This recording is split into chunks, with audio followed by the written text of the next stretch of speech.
Welcome back to No Sticks, No Bricks, and the view from our home.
Hey guys, welcome back to No Sticks, No Bricks. As you can tell, we are at the Navy Air Museum here in Pensacola. Home of the Blue Angel. Home of the Blue Angel. In fact, I think we got a jet maybe coming in right now. There it is. We had a good time at Thousand Trails Orlando hanging out with friends for 3 weeks, but we have moved on. So we're gonna spend a day here and we're gonna actually answer some questions that you guys had for us. A couple weeks ago on our Facebook page, I had posed the question of what you all wanted us to talk about in our next upcoming video. So we're gonna answer a lot of those questions. There's some funny ones and there's some serious ones. So, but as we're walking around the museum here, we'll talk about that. And yeah, here we go.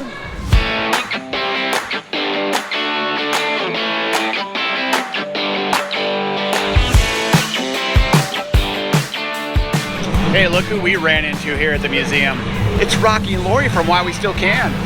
Hi guys! They actually came down here. We're all gonna spend Thanksgiving together tomorrow. But who's cooking? Not us. Not us. Ain't nobody cooking. We're going out. We did enough cooking with our kids and we're Right. gonna just enjoy it this year. So we're going out to eat for Thanksgiving. Happy Thanksgiving, by the way. Yeah, happy Thanksgiving.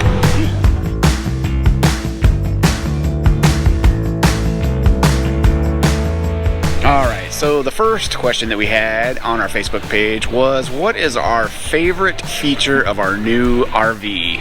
And for those of you that are new to the channel, we just purchased a 2025 Fleetwood Discovery 40M. It's a Class A, our first Class A. We've had 5 fifth wheels prior to that and a couple truck campers, but never had a Class A before. So, So what's your favorite feature in the new RV? Well, anyone that watches this channel recently in our videos is probably going to know what my favorite feature is. I think I know too. But it's the dishwasher. I knew that was coming. Love that thing. Use it every day. Yeah, I gotta admit, I'm a big fan of having a dishwasher again, because I was the dryer and the putter awayer. Job's much easier now. Yeah, now you just gotta put them away. Yeah. Alright, my favorite new feature, and a lot of y'all that have towed fifth wheels and trailers are gonna understand why my new favorite feature of our new RV is the Freightliner chassis. It is so much better on travel days. Bridge transitions are no longer like cringeworthy when you go over them, because you just know you're gonna get your teeth rattled out of your head. It's a sweet, sweet ride, and travel days are just better now. Definitely.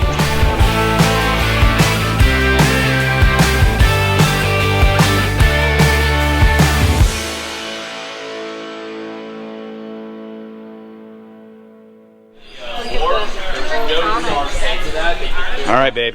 You ready to sign back up again? Recruiter right here. I think I'm too broken. Yeah, right? They'd look at us and be like, nah. I'm 100% disabled. You're good. We're good. We're good. You guys enjoy retirement.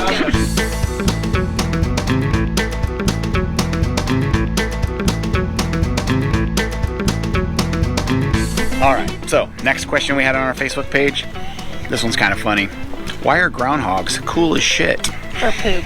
Family channel. Beep. Well, you guys might not know this, but Jen and I are actually experts on groundhogs. Yeah, we are. They're actually engineering geniuses. Those little guys are natural architects. They can burrow 6 feet deep and 20 feet long, complete with multiple chambers, even a place to go to the bathroom. They create underground mansions. Underground mansions. Now, if that's not cool as beep, I don't know what is.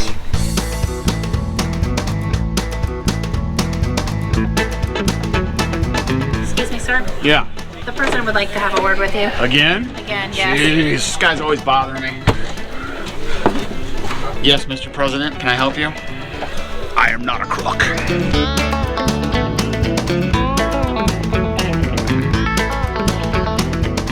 All right, let's see if I can still get in a cockpit physically. This is a true test. Don't hit your head. That's a no Crocs cockpit. Crocs are where it's at. Crocs. Especially Crocs with socks. Oh yeah. Oh, super comfortable. How's that back pain?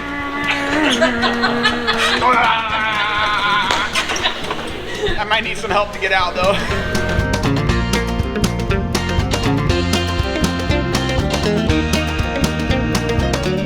Alright, so next question. Someone actually asked us this. We should do one where everyone has a thingamajig so you can show us how the whatchamacallit works. Well, let's get into it. So this here right here, this is a thingamajig. What happens is, when the button is pushed in this whatchamacallit here, this thingamajig will fire off and destroy whatever's in front of it. Kaboom! Alright, next question. What is the craziest thing we've done in our new RV while it's in motion? What about you? Me? Not really much of anything. I'm still kind of feeling out driving that big monstrosity, you know, so I don't really do much of anything. Now the thought has crossed my mind while we're in motion, and let's say I have to pee, and I have to a lot because I have a tiny little bladder. I have actually thought about having Jennifer slide into the driver's seat while I go back and go to the bathroom, but we haven't done that yet. Now we have heard of other couples doing that. I don't know if we got enough guts to do that. I don't know. Have you ever done that? Let us know down in the comments. It sounds crazy, but you know, it's the craziest thing you've done. Well, speaking of which, I've actually gone to the bathroom while it's moving. Now, it's very different than being on an airplane. Yeah. Airplane's way easier. It's kind of like being on a boat. This going on a boat, yes, you gotta hold on, I gotta step over the dog, and then the way our new toilets work is there's no water in them because you have to drain them for when you're traveling, so I Right. have to hit the pump, I gotta get water in the bowl. It's a process. Yeah. So. And she also has to be careful of her husband accidentally hitting the brakes multiple times when she's sitting on the toilet. I'm just saying, you know, maybe that may have happened once or twice.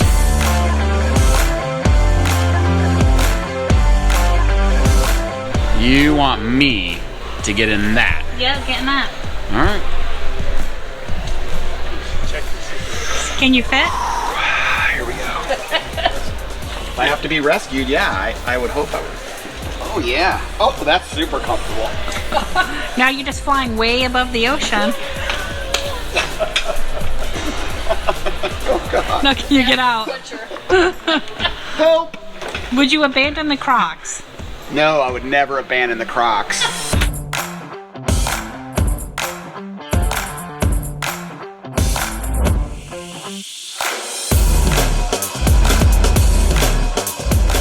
Alright, another question we had was about our Starlink. So, we'll just briefly talk about Starlink. We've had it for, what, almost 2 years now? 2 years, yep, love it. And we use it almost all the time as our primary source of internet. We also have T-Mobile home internet, which works really, really well. There is some scuttlebutt about it going away as far as being portable and taking it on the road with you, but that hasn't happened to us yet. It's still working pretty good, but Starlink's definitely our go-to as long as you have an open sky. Yep. And if you're in like state parks, Corps of Engineer parks where there's a bunch of trees, then you may have some issues. We'll kind of go in and out, but I think in the last 2 years, from when we first got it to now, it's definitely gotten a lot better. They've launched a lot more Starlink satellites. I'd say our average download speed is almost always over 100 megabits a second. Yeah, so works pretty good. And it also works pretty good for uploading videos like this.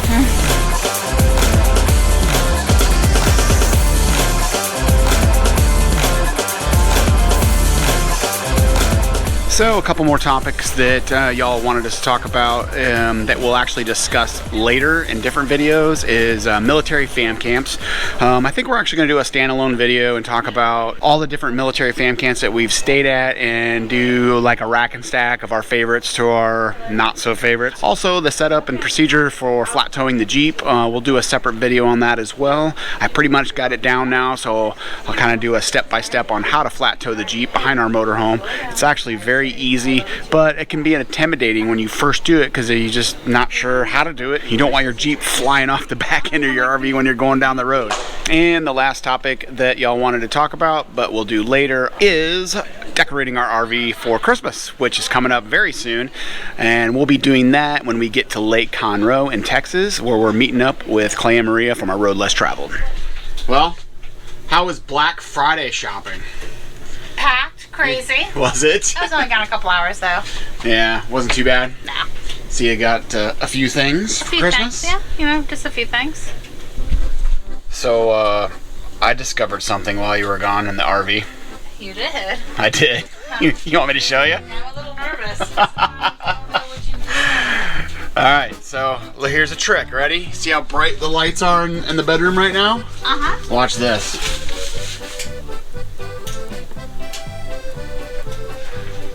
Shut up! How many times have I complained that the lights are so friggin' bright? We had no idea you could dim the lights. Yeah, so check out this. This is the Firefly system that comes with our RV. And I noticed it has these two little arrows, this up and down arrows and all these lights. But so I'm trying to like swipe them and trying to figure out like what the heck. But the way you do it is you just gotta turn it on and hold it. And when you want it to go dim, you just let go and then hold it again. And then it goes dim. Ta-da! That's awesome, though. It would be really cool if we could change the colors, but I haven't been able to find that hidden feature in there anywhere. Well, we hope everybody out there had a great Thanksgiving. Today is Black Friday. Obviously, Jennifer just got done shopping, but I'm tired. We did something really different this year. We went out to eat with Rocky and Lori, like we said earlier in the video, but it wasn't the same. It's not the same. Not even close. I miss her cooking because she's a good cook, as you can tell. And I miss my own cooking too. I miss having leftovers. Like I really want love to have an open-faced turkey sandwich right now, but I don't have any leftovers. I had grilled cheese and Ruffles for leftovers today. I had a grilled cheese from Sonic and a Coke Zero for lunch today, so not the same. Not the same. Can you believe that we are coming up on our 4-year Nomadiversary in a few months? That's crazy. 4 years. It's unbelievable. Doesn't feel like it. So we decided to come up with 5 different things to help you prosper in full-time RV life. Maybe you're watching this video and you are prepping to full-time RV, or maybe you have been a full-time RV for a short period, you're just starting out, or maybe you've been a full-time RV for 3 or 4 years. It's going to be applicable no matter what because we believe these things will actually really help you out. So here is our top 5 things to help you prosper during full-time RV living. Number 5. This one really is kind of in my ballpark. Planning. I am a planner. You have got to plan when you are a full-time RVer. When you are just camping on the weekends, you can sometimes get away with, making reservations at your local campground a week in advance or something like that and still get in.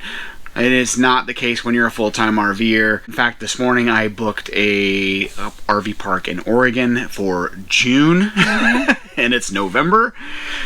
So I'm definitely a planner, and but we do know couples out there that are just on the whim and they sometimes have to crack a dock because they can't get a spot or whatever, and they're fine with that. So if you like security, though, and you want to know where you're going to be and you know that you have a place to sleep and hook up and all that kind of stuff, then you got to plan. I use RV Trip Wizard through rvlife to plan out all of our trips throughout the year, and that works really well. Some people use an Excel spreadsheet or the Google Calendar or something like that. I really like RV Trip Wizard. We've been using it the whole time we've been on the road. Yep.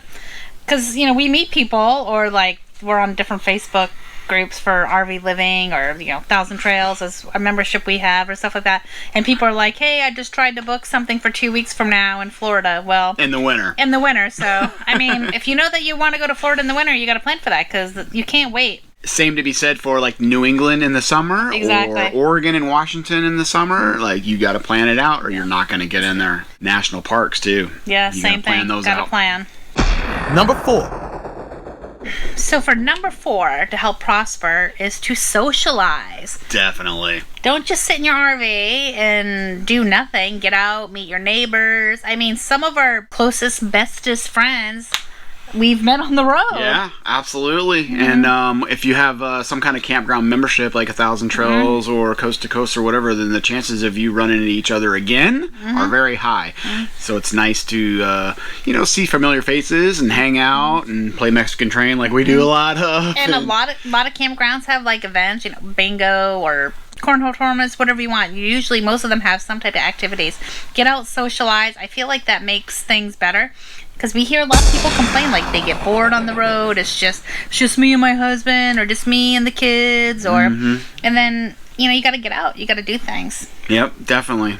But just don't wait until your neighbor's getting ready to leave and you've been next to them for 2 weeks, and then you walk over as they're packing up. Don't do that. Number 3. Number 3 on our list for you to prosper during your full-time RV living and travels is to have realistic expectations. If you were to summarize this life up by posts on social media, it would just all be rainbows and unicorns. Or on the other side, it would be Or nothing but a yeah, crapshoot. everybody's gonna die. Yeah, so Realistically, it's in between. It is. It's right in the middle of there. You just have to have realistic expectations, specifically when it comes to campgrounds and RV parks. When you are a part-time RVer, you can pretty much pick and choose your favorite RV parks to go to, because you're camping. You go there for a weekend or a week or whatever, a specific location to do whatever it is you're going to do for that time frame, and then you go home. But when you're living this life, those kind of go by the wayside. You just want to make sure you have a place to live. Yeah. You're not necessarily camping all the time. Right. We're not out in the woods with a campfire every night. It's just not realistic.